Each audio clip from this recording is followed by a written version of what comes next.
जय हिंद दोस्तों।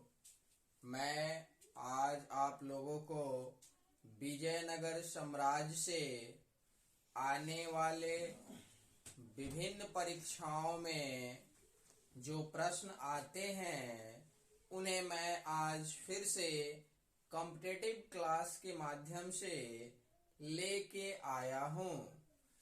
तो देखते हैं फ्रेंड्स, विजयनगर साम्राज्य, यहाँ से प्रश्न आपके विभिन्न परीक्षाओं में आते रहते हैं। पहला क्वेश्चन, विजयनगर साम्राज्य की स्थापना कब हुई? तो विजयनगर साम्राज्य की स्थापना 1336 ईस्वी में हुई थी। ऐसा माना जाता है कि जब दिल्ली सल्तनत में मोहम्मद बिन तुगलक का शासनकाल था, तब दक्षिण भारत में विजयनगर साम्राज्य की स्थापना की गई।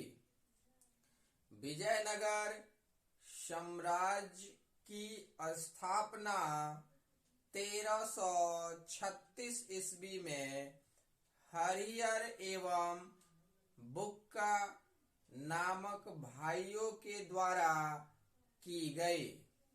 अगला प्रश्न आता है कि विजयनगर साम्राज्य की स्थापना किस संतों के द्वारा कराया गया या उपाधि लेकर की गई?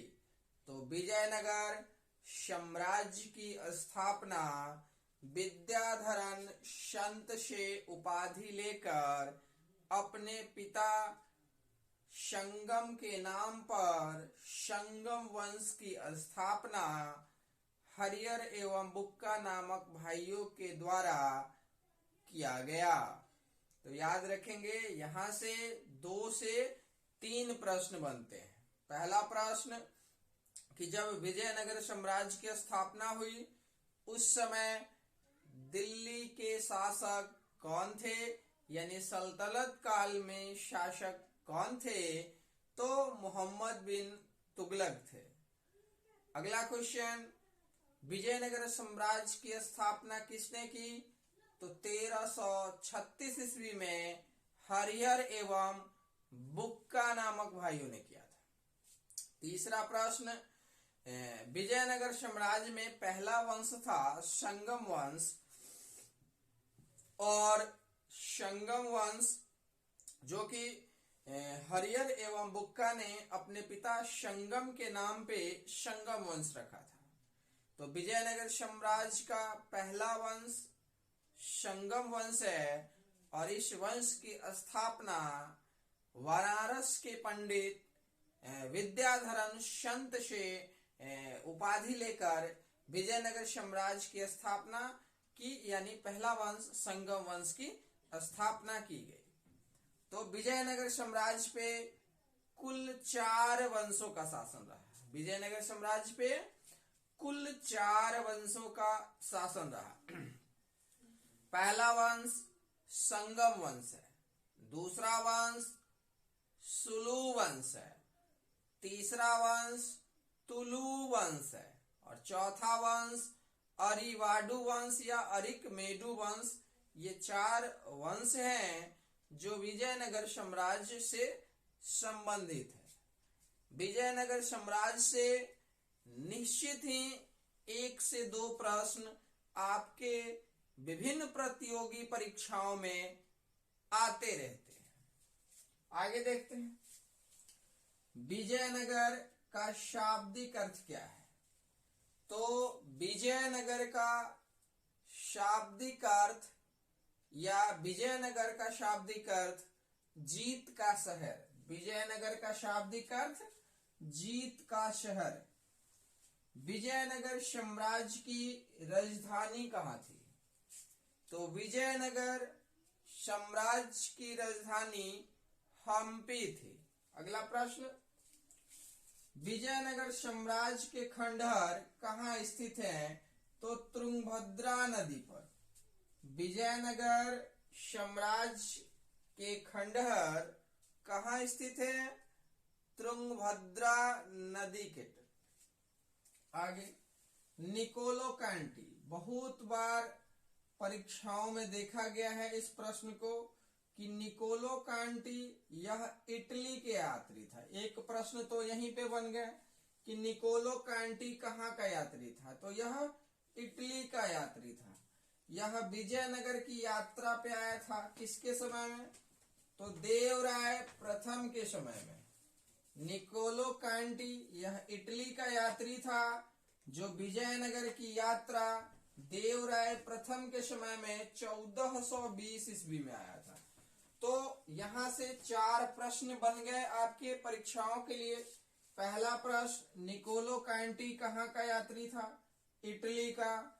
दूसरा प्रश्न, निकोलो कांटी विजयनगर की यात्रा पे आया था किसके शासन में, तो देवराय प्रथम के शासन काल में। तीसरा प्रश्न, निकोलो कांटी विजयनगर की यात्रा पे देवराय प्रथम के शासन काल में कब आया था, तो 1420 ईस्वी में आया था। अगला प्रश्न, अब्दुल रज्जाक यह कहाँ के यात्री थे, तो फारसी यात्री थे। अब्दुल रज्जाक फारसी यात्री थे और यह विजयनगर की यात्रा पे देवराय द्वितीय के शासन काल में 1442 ईस्वी में आए थे। तो इस तरह से दोनों यात्रियों को आपने देखा। पहले यात्री जो कि निकोलो कांटी हैं, यह इटली के रहने वाले हैं और यह विजयनगर की यात्रा 1420 ईस्वी में देवराय प्रथम के शासन काल में करते हैं। लेकिन दूसरा अब्दुल रज्जाक यह फारसी यात्री है और यह विजयनगर की यात्रा देवराय द्वितीय के शासनकाल में 1442 ईस्वी में आते हैं। आगे देखते हैं बाबरनामा। क्वेश्चन है बाबरनामा। पहला प्रश्न तो बनता है कि बाबरनामा के लेखक कौन है, तो बाबरनामा के लेखक स्वयं बाबर हैं। क्वेश्चन कई बार एग्जाम में आता है कि बाबरनामा के लेखक कौन है, तो बाबर है। बाबरनामा किस भाषा में लिखा गया है, तो तुर्की भाषा में लिखा गया है। बाबरनामा किस भाषा में लिखा गया है, तुर्की भाषा में लिखा गया है। तो यही बाबरनामा है। बाबरनामा में भारत के सबसे शक्तिशाली शासक का वर्णन मिलता है। बाबरनामा में भारत के सबसे शक्तिशाली शासक किसे माना गया, तो कृष्णदेव राय को माना गया। या यूं क्वेश्चन घूम के आता है कि बाबरनामा में दक्षिण भारत के किस शासक का वर्णन है, तो कृष्णदेव राय का वर्णन है। बाबरनामा में दक्षिण भारत के किस शासक का वर्णन है, कृष्णदेव राय का वर्णन है। आगे देखते हैं डोमिगोस पायस। डोमिगोस पायस यह पुर्तगाली यात्री थे। यह विजयनगर की यात्रा कृष्णदेव राय के दरबार में 1515 ईस्वी में किए थे। यह भी प्रश्न आता है कि कृष्णदेव राय के दरबार में 2 यात्री थे, एक बारबोसा और दूसरा डोमिगो पायस। यह पुर्तगाली यात्री थे जो विजयनगर की यात्रा पे कृष्णदेव राय के समय में 1515 ईस्वी में आए थे। आगे देखते हैं तेलुगु साहित्य का क्लासिक युग किस शासक के शासनकाल को कहा जाता है। तेलुगु साहित्य के क्लासिक युग किस शासक के शासनकाल को कहा जाता है, तो इसका आंसर होगा कृष्णदेव राय के शासनकाल को तेलुगु साहित्य का क्लासिक युग कहा जाता है। आमुक्तमाल्याद। आमुक्तमाल्याद जो कि तेलुगु भाषा में लिखा गया था, जबकि जाम्बवती कल्याणम संस्कृत भाषा में लिखा गया था। ये दोनों पुस्तक के लेखक कौन है, तो कृष्णदेव राय हैं। याद रखेंगे आमुक्त माल्याद जो कि तेलुगु भाषा में लिखा गया। कभी कभी एग्जाम में आता है कि यह किस भाषा में लिखी गई थी, तो आपको याद रखना है कि आमुक्त माल्याद जो है तेलुगु भाषा में लिखा गया है, जबकि जम्बुआती कल्याणम संस्कृत भाषा में लिखा गया है। और यह दोनों पुस्तक के लेखक कौन है? तो कृष्णदेव राय हैं। कृष्णदेव राय किस वंश से हैं? तो तुलु वंश से हैं। किस वंश से हैं? तुलु वंश से हैं। तुलु वंश के संस्थापक कौन है? तो वीर नरसिंह हैं। तो इस तरह से विभिन्न परीक्षाओं में ये सब प्रश्न आते रहते हैं। आगे देखते हैं, विट्ठल स्वामी मंदिर का निर्माण किस शासक ने करवाया था? तो कृष्णदेव राय ने करवाया था। विट्ठल स्वामी मंदिर का निर्माण किस शासक ने करवाया था? तो कृष्णदेव राय ने करवाया था। आंध्र भोज, अभिनव भोज, आंध्र पितामह की उपाधि किस शासक ने धारण की थी? तो कृष्णदेव राय ने धारण किया था। कृष्णदेव राय को आंध्र पितामह, अभिनव भोज, आंध्र भोज के नाम से जाना जाता है। आगे देखते हैं, तालीकोटा का युद्ध, जिसे अन्य नाम से भी जाना जाता है राक्षसी तरंगी बनहट्टी, तालीकोटा का युद्ध कब हुआ? बहुत बार परीक्षाओं में यह प्रश्न आया हुआ है और आगे भी आता रहेगा कि तालीकोटा का युद्ध कब हुआ।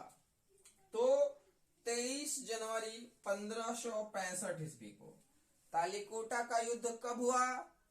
23 जनवरी 1565 ईस्वी को। आगे देखते हैं, विजयनगर साम्राज्य की आय का सबसे बड़ा स्रोत। तो विजयनगर साम्राज्य के आय का सबसे बड़ा स्रोत लगान यानी कि राजस्व है। विजयनगर साम्राज्य की मुद्रा का क्या थी? पेगोडा। विजयनगर साम्राज्य की मुद्रा क्या थी? पेगोडा थी। आगे देखते हैं, विजयनगर साम्राज्य में क्रम से वंश के बारे में देखते हैं। सबसे पहले विजयनगर साम्राज्य में संगम वंश की स्थापना हुई। उसके बाद सुलु वंश, तुलु वंश और अराविडु वंश या अरिकमेडु वंश, यह 4 वंश ही है जो विजयनगर साम्राज्य की स्थापना के क्रम में थे। किस शासक ने चीन में एक दूत मंडल भेजा? बहुत इंपॉर्टेंट प्रश्न है कि किस शासक ने चीन में एक दूत मंडल भेजा? तो यह विजयनगर के शासक यानी संगम वंशीय शासक बुक्का प्रथम थे। बहुत बार प्रश्न आया हुआ है कि किस विजयनगर साम्राज्य के किस शासक ने चीन में एक दूत मंडल भेजा? तो बुक्का प्रथम ने भेजा था। आगे देखते हैं, तालीकोटा के युद्ध के समय विजयनगर के शासक कौन थे? तो तालीकोटा के युद्ध के समय विजयनगर के शासक सदाशिवराव थे।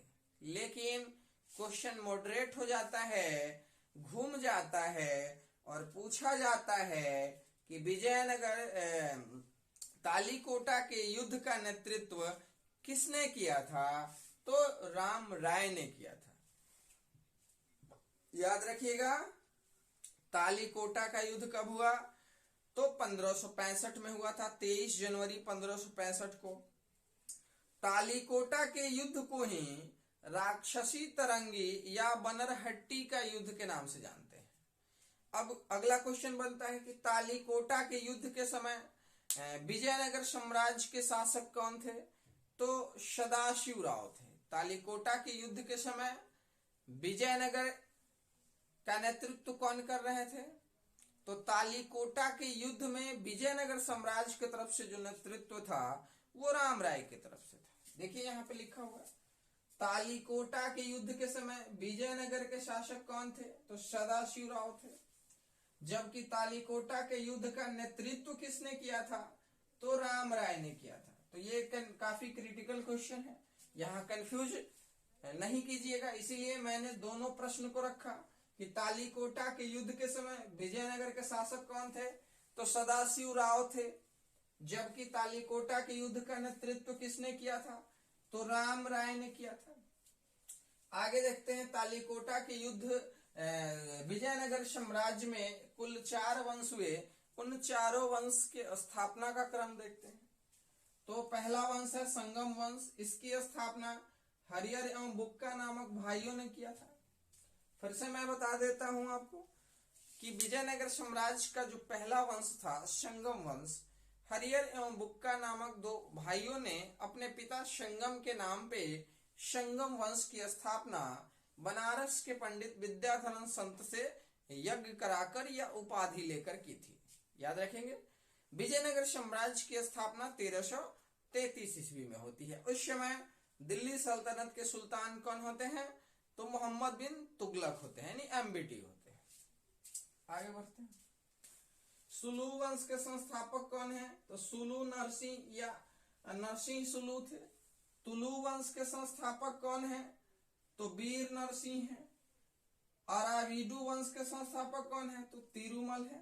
तो इस तरह से चारों वंश के संस्थापक के भी नाम आपके एग्जाम में, परीक्षाओं में आते रहते हैं। पूर्वी, पश्चिमी और दक्षिणी सागरों का स्वामी, बहुत इंपॉर्टेंट प्रश्न है। पूर्वी, पश्चिमी और दक्षिणी सागरों का स्वामी किसे कहा जाता है? तो बुक्का प्रथम को कहा जाता है। किसे कहा जाता है? बुक्का प्रथम को कहा जाता है। नोट कीजिए, यह क्वेश्चन जो है छपेगा आपके एग्जाम में। आगे देखते हैं, विजयनगर के किस शासक ने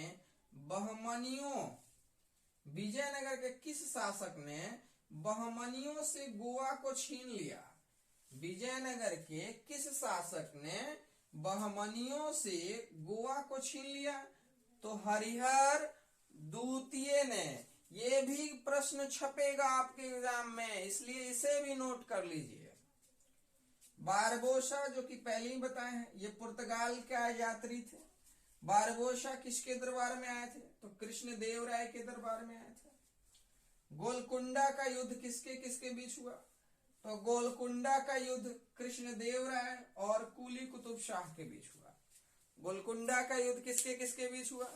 तो कृष्ण देव राय एवं कुली कुतुब शाह के बीच हुआ। एक प्रश्न जो कि बहुत ही इंपॉर्टेंट प्रश्न है और हर एग्जाम में, हर परीक्षाओं में आते रहता है, अष्टदिग्गज किसके दरबार में रहते थे? तो अष्टदिग्गज कृष्ण देव राय के दरबार में तेलुगु के 8 महाकवि थे।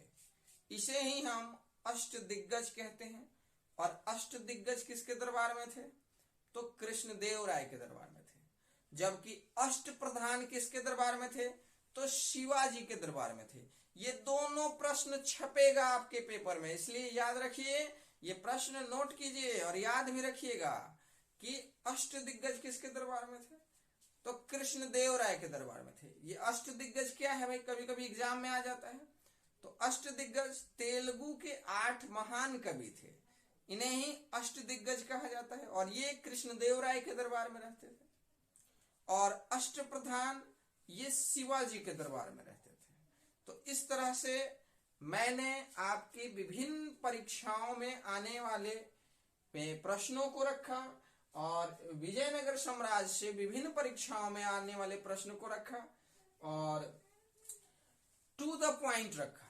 मैं डेली आप लोगों से कहता हूं कि मैं उन्हीं प्रश्नों को प्रतिदिन लेके आता हूं जो आपके विभिन्न परीक्षाओं में पूछे जाते हैं। मैं कल भी बताया था, फिर आज भी बता रहा हूं आप लोगों को कि ये कॉम्पिटिटिव क्लास वैसा क्लास आपको दे रहा है कि आने वाले दिनों में आपको बस सुन कर एग्जाम पास करने में मजा आएगा, ना कि लिख कर एग्जाम पास करने में। क्योंकि competitive classes to the point प्रश्न को लेकर आता है। टू द पॉइंट मतलब यहां पे पढ़ लो और पेपर में वो छपा रहेगा, इसे कहते हैं टू द पॉइंट। जैसे कल का मैंने एक वीडियो डाला था, दिल्ली सल्तनत की शासन व्यवस्था, जिससे 26 तारीख को बिहार दरोगा का पेपर हुआ। यानी सेकंड पेपर हुआ, उस पेपर में एक क्वेश्चन छपा था वहां से। कौन सा प्रश्न था? तो दीवान ए कोही, कौन सा क्वेश्चन था? दीवान ए कोही यानी एमबीटी मोहम्मद बिन तुगलक। दीवान ए कोही क्या है? तो यह एक कृषि विभाग है। इसकी स्थापना किसने किया था? तो मोहम्मद बिन तुगलक ने किया था। यह प्रश्न छपा था 26 दिसंबर को दरोगा वाले पेपर में। तो इस तरह से मैं उन्हीं प्रश्नों को लेकर आता हूं आप लोगों के बीच जो आपके पेपर में निश्चित रूप से छपने वाला है। हो सकता है इस पेपर में नहीं छपे, ये पेपर में नहीं छपे, लेकिन अगले पेपर में ये निश्चित रूप से ही छपेगा। आने वाले विभिन्न नए वर्ष पे विभिन्न परीक्षाओं की तैयारी का परिपूर्ण ब्यौरा यहां से आपको दिया जाएगा, ताकि आप एग्जाम में यानी परीक्षाओं में अच्छे मार्क्स से पास करें, कभी भी बॉर्डर एरिया पे न रहें।